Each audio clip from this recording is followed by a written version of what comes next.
Are you ready for some football? I wish the NFL... Yeah, I know you are. Yeah, I know you are. Okay, all right. I get so tired by like mid-season. Well, a lot of people do, especially your team is sucking. Right. Which we've had that issue last year with the Bears, and we've had a roller coaster before that. And, you know. Yeah. So, but I wish that the NFL wasn't so rigid about fair use of their theme song, or I would have opened with that. But so just try to remember that. You know, Okay. I remember the old da da da da. Oh, right. Da, da. I hope I don't have to pay for this, but Oh, no. No, I think that was Monday Night Football. Okay, that's right. Yeah, with Dandy Don and Howard Cosell, and then Oh, my gosh. Frank Griffin, I guess, right? Frank Griffin. Oh well, whatever his don't name know. was, I don't Kathy care. Lee's He was kind of a loser. I husband. didn't like him anyway. I know I'm going to infuriate any fans by saying that. Oh, he was such a great guy. No, he wasn't. He cheated on her. He was like screwing around with, some Probably babe a lot in a of people. hotel room. Yeah, Right. probably a lot of people. The one he got caught with is Yeah. one we know about. Oh, and that was, remember that video? There No. was video or sound or something of him in the hotel room. I kind of remember there was a lot of Yeah. evidence. And I Yeah. felt so sorry for Kathy Lee because she had to go on the air live and like confess to it. Like, Well, not confess well, I mean, to the it, whole but world knew. Admit to it. And she's Like, on a oh, TV yeah. show that's newsworthy of those kinds of stories. Yeah. And there she is, sitting duck. Yeah. Nice. Thanks. Thanks a lot, Frank. Yeah. Thanks for the memories. Yeah. Yeah. That's how you went out, big boy. Well, I think he died sort of a horrible death. So, well. Anyway, so off the subject already. Okay. But anyway, the deal is 46% of NFL fans are women. When you told me that, my mind was blown. Now, is I this know. the Taylor Swift effect, or what is this? Well, that's part of it. Yeah, I mean, because it I'm was sure. probably sizable before, right? Right. I think it was like 40%, 41%. And, Taylor Swift, well, then all these young girls are watching football because she's at the game. Mm-hmm. So that helps the ratings quite a bit. So are they only watching the Chiefs games? I don't know. I don't know the total Yeah. statistic, but I think it's general fans. It's just gotten women Yeah. more interested in the game overall, and them watching her, maybe they were like, hey, this is kind of a fun game to watch. Right. And Yeah. she gets really into it. Obviously, her, for obvious reasons, but it looks like she's very enthusiastic about the sport. Well, she and her dad, I guess, used to watch it together. Oh, okay. Or still do, or yeah, whatever. and well, there's some other interesting facts. Six owners of NFL football teams are women. 6? 6. Who are they? Okay, we'll kind of go through this quickly. We've got Sheila Ford Hemp, Detroit Lions. Okay. Sheila Ford, of course. That makes sense. Virginia Hallis McCaskey, woohoo. Of course. Here in Chicago, she's the Bears owner. She's still alive and she's well into her 90s. Oh, I think she's almost 100. Oh my gosh. Yeah. Now that's something that should go down in some kind of record book. It will. Okay. It will. They've already saved a space for something. I mean, come on. Yeah. And they love records in sports, Oh, that's true. right? Stats, records. Patricia Rooney, who owns the Pittsburgh Steelers. Norma Hunt, the Kansas City Chiefs. And she has attended every Super Bowl since the beginning of Super Bowls. Wow. I know. Wow. think Wouldn't they're she be a good interview? I think they're in their 50s of Super Bowls. I should know that, but I don't. But it's not as much as I thought. Well, if she's attended all 50, then I'm sorry, all Super Bowls. Yeah, every Super Bowl. I'm kidding. I'm sorry. I'm a little woozy. Okay, That's so okay. what else? Who else? Well, this isn't a full ownership, but I thought it was an interesting fact. Venus and Serena Williams are minor owners of the Dolphins, the Miami Dolphins. Oh, okay. Well, so, they bought into the team a little bit. Right. Yeah, okay. And Denise DiBartolo owns the 49ers. Yeah, well, it's been in that family for a long time, but she got that from her brother. Yeah, it was 'cause kind he of an got, accident. Well, I mean, he got busted for gambling. I mean, he has a seedy background, and so she got it that way. She got it by default. By default. Yes. That's right. That's what I meant to Well, say. that's interesting. Wow. I bet a lot of people aren't aware of that. No, All those women owners. I think it's great. Yeah. Because that tells you that, they're interested. So then we'll launch into Hard Knocks. Hard Knocks is a show that's filmed every preseason, and it's the whole backstory of the football team. before the season starts. Okay, I heard a little bit about this. They focus on one team every year. Okay. And a lot of teams don't want to volunteer because it really shows a lot of the inside workings of the team, conflicts, and it's really raw. Oh. I think it's good. How long do they do this for? Over weeks? Yes, they do it over, I think, 4 weeks. And they shoot it. They probably have 2 or 3 days to edit, and then they show it. So it's very current time. So it's a weekly show. Yep. So this year, they picked the Bears. Now, I'm not sure if the Bears volunteered or they picked the Bears. But I read that the people thought the Bears would never do it because it's so public. Oh. And they're such a secretive organization. So they are? I read that. They didn't want so much to be out there. But again, they're a big franchise and a well-known franchise. And one of the originals. Yeah, they are. And they decided to do it. So it was very interesting. I did hear that the only thing like I said, I'm not that familiar with this whole Hard Knocks thing. I heard that there's like a Hard Knocks curse or something. Like and I think that's another reason maybe why the Bears didn't want to. They're probably the organization saying, "Hey man, we finally got some really great guys, a good lineup, and now we're going to have Hard Knocks here. I wonder if you can turn it down." You can. Oh yeah. Well, they decided to just, I don't know. Yeah, tilted the windmill. Go for it. They probably decided to go for it because they do have a strong team this year. Yeah, and I don't know. I'm not sure what the philosophy was on making that decision. Okay, well, but it was exciting for us because the Bears are in our backyard, and we're super excited for this season because I think we have a good go at it. That's what all the people who actually know something say, which would not be us. Right. So it's behind the scenes everywhere, the locker room, on the field. They really capture them practicing. And, the first week, everybody shows up. They check in. They get their roommates. Now, there's the tiers. There's the people that are definitely on the team. There's the rookies. And then there's a third tier of people that are hoping to make the team. Oh, they're like walk-ons? Well, they're not necessarily. No, they're not necessarily walk-ons. Maybe they were like 5th or 6th round picks. Oh, and okay. There's I don't know what you call them. They're not rookies, but there's by the end of the show they have to cut 20 people. And I'm telling you, that's a lot. That's so hard to watch. Is it? Oh my God! I watched it last night. They just showed last night where it was the last one.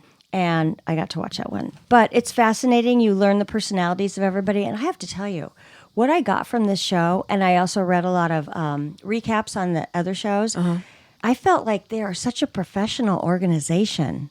There's no yelling and screaming and swearing. I've watched Hard Knocks last year. No swearing? No. I mean, I saw lots of camaraderie. I saw lots of respect. I was very impressed.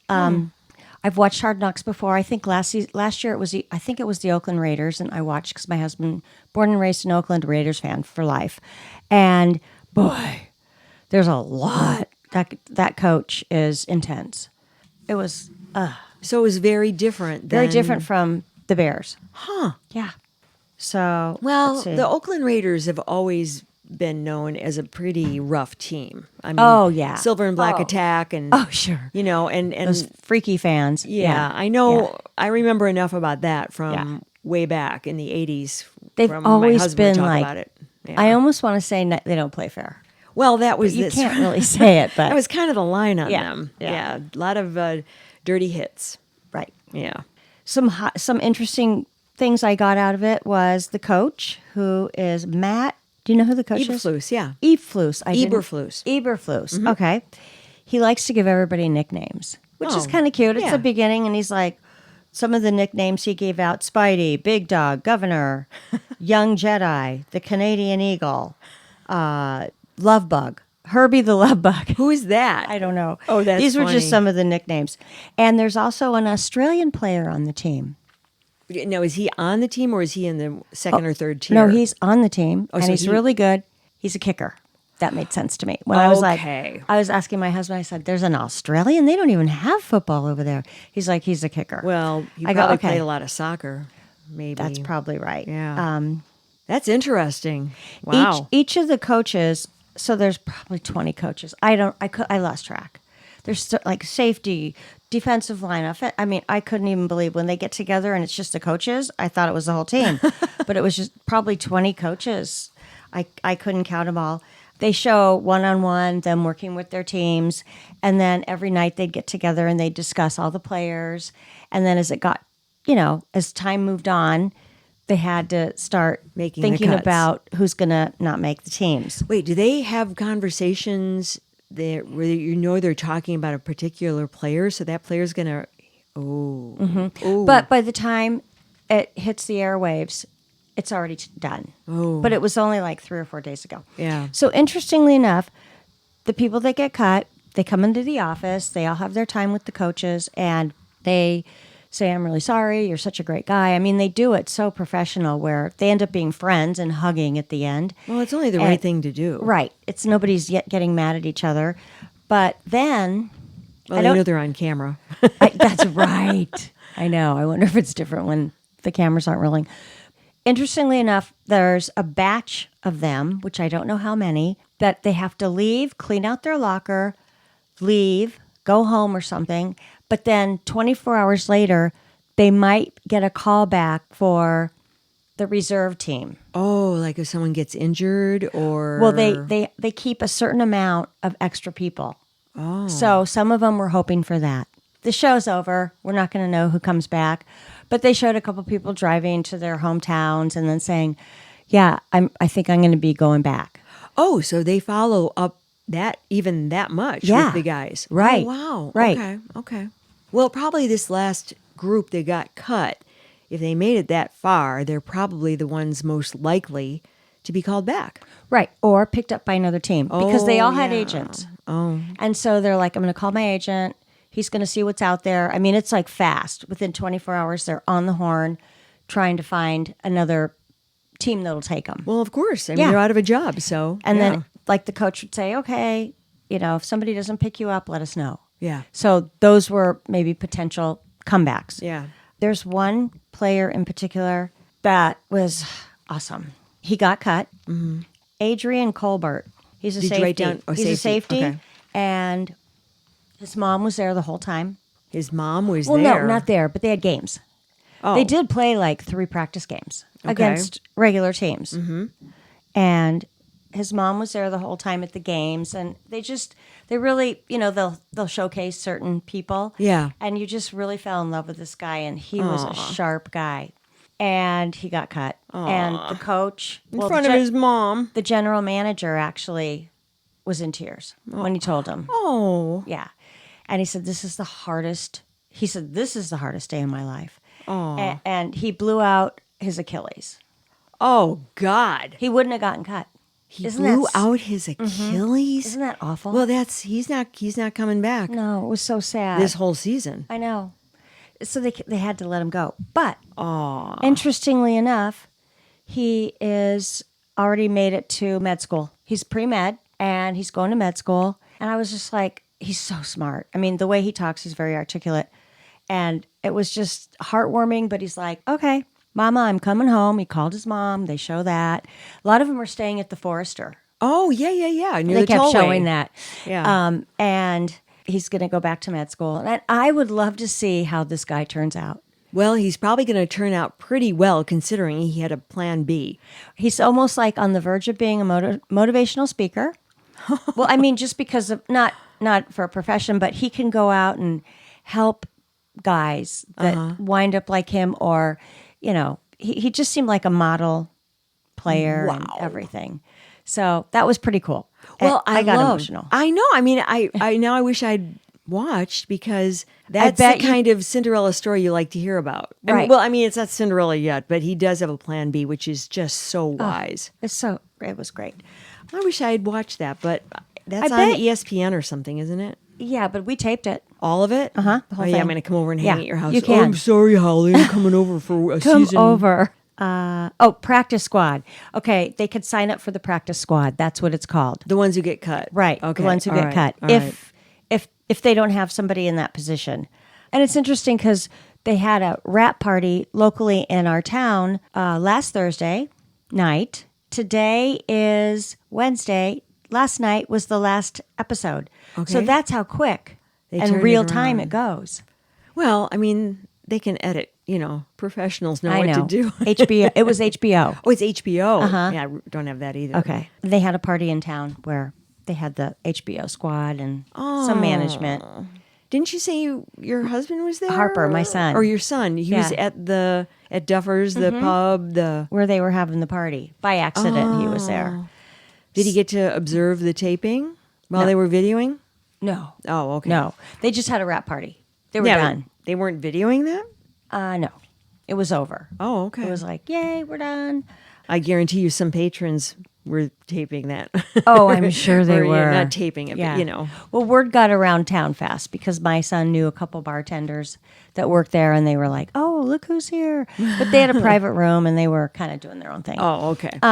The other thing about football is there's a ton of new rules this season. Oh. Okay, so I was a little bit interested because my husband's like, "Oh, you should talk about the new rules." Well, I started to take a dive. Mm-hmm. They're so complicated. I would say I'll read a couple of them. Well, the rules are always really complicated. There are always so many different ways it can go. So I'll be Right. interested to know just on a surface level what's going to change if it's... Okay, here's rule number 2. It's a new rule. Mm-hmm. The offense can now be assessed a penalty for a major foul on a play where the offense throws an interception or loses a fumble, even if the foul took place before the change of possession and the defense also committed a penalty on the play. Okay. What? So I read that rule. I go, okay, I feel sorry for the reps because I can't even imagine. That's just one of 20 new rules. Who can even understand that rule? There are so many components to that Yes. rule. Right. So many what ifs. If you do this, if you do that. This one's super short. You might know what it is. I doubt it. Hip drop tackles are banned.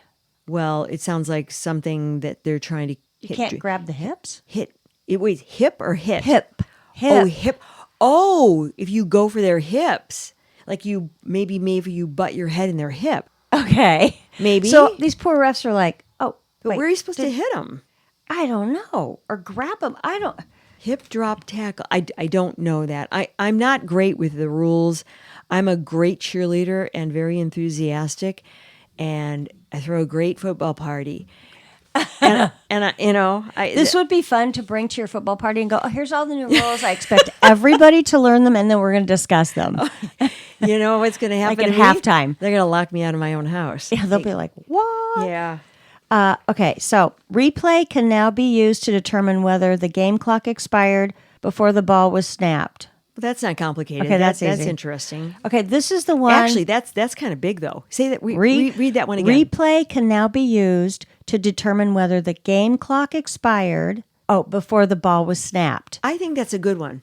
Okay, they have to do a replay there because Yeah. look at how many hours they're on the sideline going, okay, wait, one more second. And then the other coach is like, no, it was 0. Yeah. The time ran out, and they fight and fight and fight. Right. And so instead of that, they'll just go to the replay. Right. Bam. Let's move Okay. on. So this is one of those speed up the game things that was installed and put into play a couple of years ago. Remind me to talk about speed up the game later. Okay.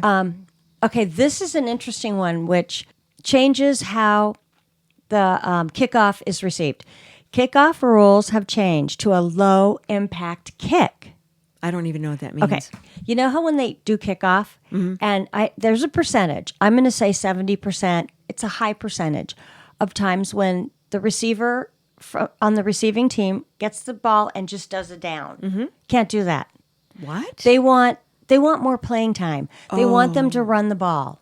That's what this means. Kickoff has changed for a low impact kick. So you're not trying to kick it super far. You're trying to kick it so the game starts right away instead of down, down, everybody and then switches go. out, and that kind of thing. Okay. So pay attention to kickoff I will. and see if you see a difference. Yeah. Okay. That's interesting. Okay. Wow. That's kind of big. Okay. That one at least we understand. Okay, I think this is another wackadoodle one. Teams may elevate a bona fide quarterback an unlimited number of times for its practice squad to its active list to be its emergency third quarterback. Okay, that sounds Yeah. like some kind of See, there's sideline all thing these that the rigmaroles. coaches just. Yeah, but that's not one I think that's going to directly affect. Well, I mean, The fans and yeah, stuff like that. I mean, that's sort of a who's playing now kind of thing. So I think. those are some teasers on the rule changes for the 2024 season. Wow. You can look them up online. There's a lot more. I just touched on a few, and it'll be interesting to see how that pans out. Yeah. Now, when I said ask me about Low impact. the No. length of a game, Oh, or speeding up the game. speeding up game. Thank you for reminding me to remind you. Okay, yeah. And you almost forgot. No. I kind of did. What is going on with the U.S. Open? I have not seen very Well, much. I've been watching snippets, but they said they're going to have to change the rules. Why? They're playing till 3 o'clock in the morning. Oh, I did hear And that. I'm like, what? I don't know what And that's then they about. have to play the next day because these men are, well, it's mostly men because it's a 5 of 7, right? Mm-hmm. And they just go. And it's like tiebreaker, go. And they can't, they just. Oh, so maybe they'll reduce the number of games. That's what they're suggesting. Mm. 3 out of 5 instead of 5 out of 7. That sounds reasonable. I think so. And then they have to play the next morning. But why was that not? Why did that not happen before? How come all of a sudden it's this year? I don't know because I remember it happening years before. Where Oh, okay. yeah, they're there at 2 in the morning. Well, the fans are gone. Yeah. It's just, and then the person that wins, he might have a match at 9 o'clock in the morning. Oh, see, that's madness because then they're not prepared. Right. But the guy who wasn't playing is fresh as a daisy. Right. Yeah. Oh, I think So that'd be a good rule it's just change. something about some longevity. It's just Yeah. too much. Yeah, it is. Let's speed up sports. Oh, I'm glad. Well, the thing is, it's our attention spans. Right. For some, everybody wants it to be fast. And I still You're love right. baseball, but they've even sped With up. the pitching. Yeah, baseball. time. Yeah. Yeah. So, But baseball does go on long. yeah. And I have to say that last year when I went to the Cubs game, we did get out of there significantly quicker than we did before. And it wasn't even like it was a doubleheader or anything. I mean, the game was seemed like about a half hour less. Wow. Yeah. I don't Yeah. remember exactly, but it was kind of like, really? Oh, well, I think I noticed I that guess we're too. going to the bar now. Yeah. Yeah. So, Anyways, that's a wrap on the sports. wow, you did a good job. Oh, I thank really you. like it. And you might have something to talk about. I do? You're going to have to remind me. The 50th anniversary at SNL. Oh, yeah. Do we want to just talk about that? Because that's kind of exciting or It's sad. cool. Yeah. That makes us old because, oh boy. It's an institution. It we are what we is. are. We're the age that we are, and that's who we are. And I'm not going to get all weird about it because we could be dead. So Right. otherwise, That's- we're here. yeah. Okay, 50th anniversary year. This is the season, the 50th season. So we're going into it in the fall. Well, yeah, it starts on 9/28. September 28th is the first one. Okay. And I'm going to have to start taping them. You're going to, Yeah. because this is I going to can't stay up that all late. well. Sometimes I can't either. I don't know who the first host is going to be or the first musical guest is going to be. I don't know if that's even been announced, but I know it's September 28th. Lorne is going to be 80. Lorne Michaels, Wow. the creator. Oh my gosh. Yeah, Wow, he was only 30. Yeah, I guess. Yeah. Right. It says 79. He's going to be 80, I Okay. guess. Yes, he's 79. He created the show in 3 weeks in 1975. Whoa. I don't know the backstory to that, but they had an idea and they said, hey, pitch to NBC this idea and they bit. I don't know. Anyhow, but this is the crazy part. Johnny Carson pulled the weekend repeats because the Tonight Show, I remember this.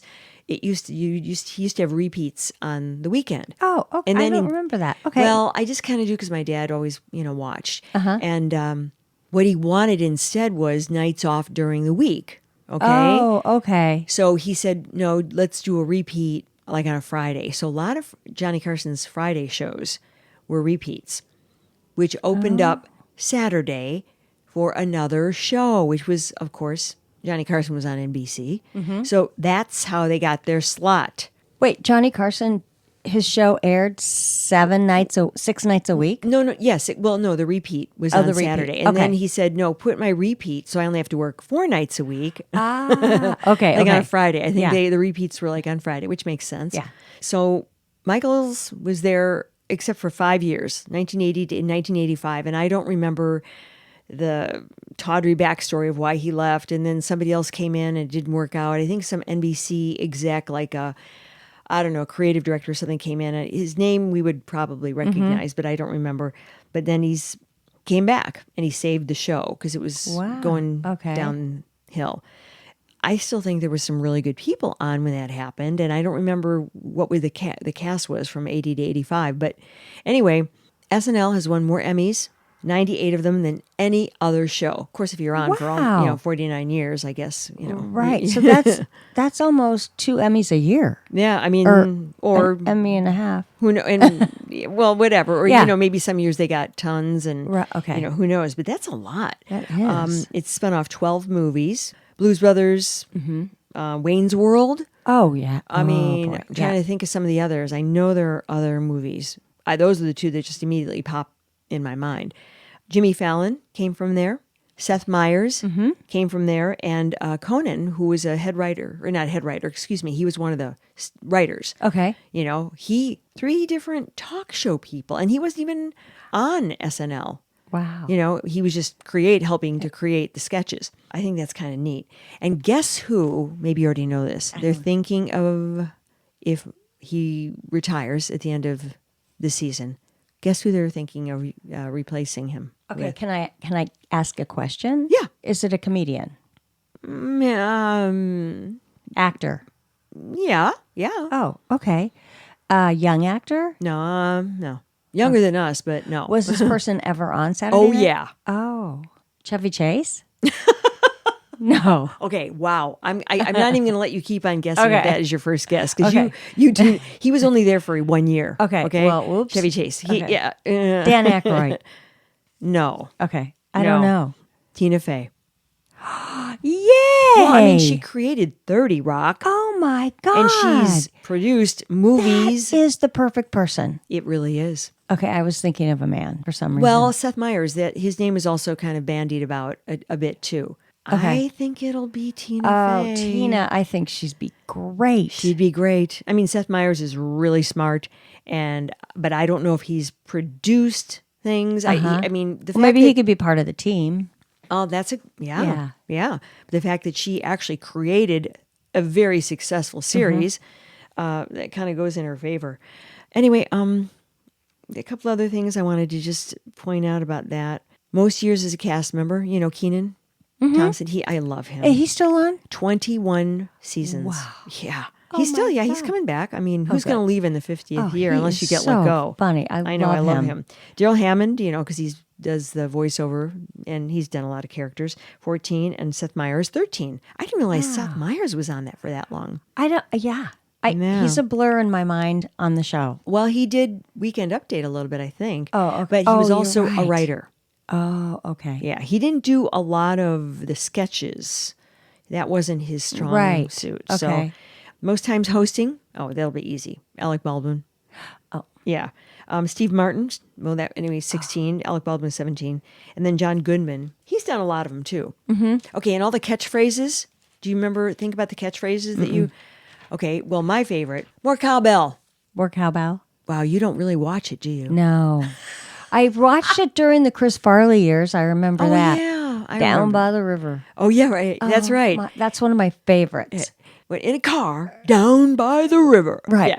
Yeah, that's a good one, too. God, But more cowbell. I don't know more cowbell. Oh, my God. It's only one of the more famous sketches of TV ever. Okay, well. Okay, I'm going to play it for you. Okay, I need to see it. It's really, really funny. Okay, speaking of Taylor Swift, she hosted in 2009 for the first time. And they broke their format for the first and only time when she did that recent stint there in 2021 when she played the song All Too Well for 10 minutes. You really don't watch, do you, at all? Okay, that's all right. Well, anyhow, for people that do, It's Always Something, Gilda Radner. It's Always Something, when she was Rosanna Dana. Oh, I love that. It's Always Something. I love Rosanna Dana. And the two women. Coffee Talk? Yeah, Coffee Talk. Coffee Talk. Coffee Talk was so hilarious. Amy Poehler and Maya Rudolph. Oh my God. They're hysterical. It's Sweater Weather. Sweater Weather. It's Sweater Weather. Yeah. I See, know. I've watched it. Okay. You just But depends on it's very year. sporadic. Yeah. Yeah. Yeah. I used to love Coffee Talk. And then we are two wild and crazy Oh, guys. I watched that. Okay, Steve Martin and Dan that Aykroyd. was so. And the three amigos. Wasn't it like Chevy Chase? Well, that's a movie. Well, No, but that's probably one of the spin-offs. Yeah, really. that was a spin-off. Yeah, that was the spin-off movies. Yeah, Okay. Three Amigos. Yeah. We just want to pump you up. Dana Carvey and Kevin Nealon, Hans and Franz. Yeah. Oh, I loved. Yeah, God. I remember that. Okay. So I'm kind of seeing the era that you were. Yeah. Yeah. Okay. And then John Lovitz. Do you remember the sketch that he had, the pathological liar? No. He'd always say, yeah. He'd lie, and then he'd go, it's blah blah blah. No, it's yeah. That's the ticket. And then you already knew he was lying, but it was funny. And then harking to our restaurant here in Chicago, cheeseburger, Pepsi. Don't remember that one. No chip, no fries, cheaps. Okay, it's from the Billy Goat. Oh, okay. Yeah, that was in the very first couple of seasons because that was sort of Belushi's thing, and they'd go in and he'd. Okay, I remember that, but I didn't know it was at Billy Goat. Oh, yeah, that's where it came from because okay. the guy actually does that. Oh, wow. Have you ever been to? Mm-mm. Oh. Whoa, I'm missing out. Well, it just, And then Billy Crystal as Fernando Lamas, he goes, "You look marvelous." Do you kind of remember that one? I do. Yeah. I do. Those are the ones that, this is from ARP magazine, by the way. Yeah, we're old. Oh, Bite me. wow. No, Yeah. that's very appropriate, but like timely and not like make us real. It's hip. Yeah. Anyway, those are really the highlights of stuff I wanted to talk a about. lot to look forward to this year. Well, Or they're this going to fall have, in TV. Well, they'll have a lot of the former cast members. Yes, pop that's what I in. was thinking. It'll be riddled with anybody who's alive I hope who they wants to come reenact back. some things. Oh, you know that. That's going to be so good. Because each week they'll do something. Yeah. Yeah. The Christmas episode will probably be crazy. Oh, my Because remember, they always make it into a really big thing. Mm-hmm. And then the Mother's Day one, also they do remember. a big deal with Mother's Day. Okay. Yeah. So anyway, I'm looking forward to that. I've always been that's an gonna be SNL fan, just a fan of comedy. And those people are beyond comedically gifted. And the constraints that they work under are insane. It's like you don't sleep for a week building up to the show, which is live. And as you know, we both listen to David and Dana. David Spade and Dana Carvey's podcast. Yeah. And they always talk about it. And they say, oh, my God, I couldn't, one show I couldn't even read the cue cards. I had to, because they change them. They change it, and everything's up to the last minute, and then it's go time. Yep. And I just remember them saying some stories about how it works out, and or maybe doesn't. Yeah, and you just go with it. Yeah, well, it's live. Right. I don't think my nerves could take it. No. That would be the most exhausting entertainment job from how they talk about it. Do it week after week, especially not the guest stars or the guests, but the people that are on it every week. Well, the cast members. Yeah, cast right. members, Yeah. they don't sleep. I mean, at least nobody sleeps on, what is it, Tuesday night? They stay up all night writing. It's almost like a requirement. Yeah. Tuesday night, then Thursday night for dress rehearsal, or I don't know. That is a young person's game. I'll tell you that. Oh, Yeah. that reminds me, Dana Carvey, church lady. I remember Church Lady, that's for sure. And he still has the outfit. Yeah, he in said his that closet. on Yeah, the podcast. Maybe he'll have to, break it out. We we got to going see to. Church Lady. I mean, come on. So special. Satan, and you're so special. No, isn't that special? Isn't that special? Yeah, isn't that special? Yeah, Yeah. whatever. I don't know. I don't do impressions, but anyway, that is our action-packed delivery to you, listeners. Our programming for fall. Well, speaking of which, Kathy Bates as Matlock. I'm looking forward to that one.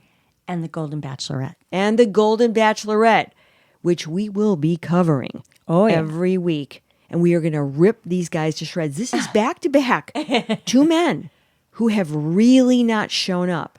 Absolutely. 2 bombs. Yeah. Mm-hmm. I mean, bad vibes for The Bachelor. Gary Turdner and then this Devin guy, the one that... Yeah. Who breaks up via email. Or was it text? I think it was email. I don't know. I was appalled. Yeah. Okay. Thank you for listening. Okay. And we will catch you soon. Bye. Bye. Thanks, Harvey. Ladies Who Question is executive produced and edited by me, Lisa Dominique, and also executive produced by Holly Caulfield. Holly also does most of our research, and Claire Caulfield is in charge of technical assistance and social media. Music, My Lionheart. Sketch music by Florian Manx and Matthew Anderson. Thanks for listening. Please subscribe, follow, rate, and review Ladies Who Question on Apple Podcasts or wherever you get your podcasts. Send your thoughts to ladieswhoquestion@gmail.com. Follow us on Facebook, YouTube, Instagram, Threads, and our website, ladieswhoquestion.com. All content discussed on Ladies Who Question are the opinions of Lisa Dominique and Holly Caulfield and should not be construed as advice of any kind. By listening to this podcast, you agree not to use this podcast as advice of any personal or medical issue for yourself or others. This disclaimer also applies to guests or contributors to the podcast.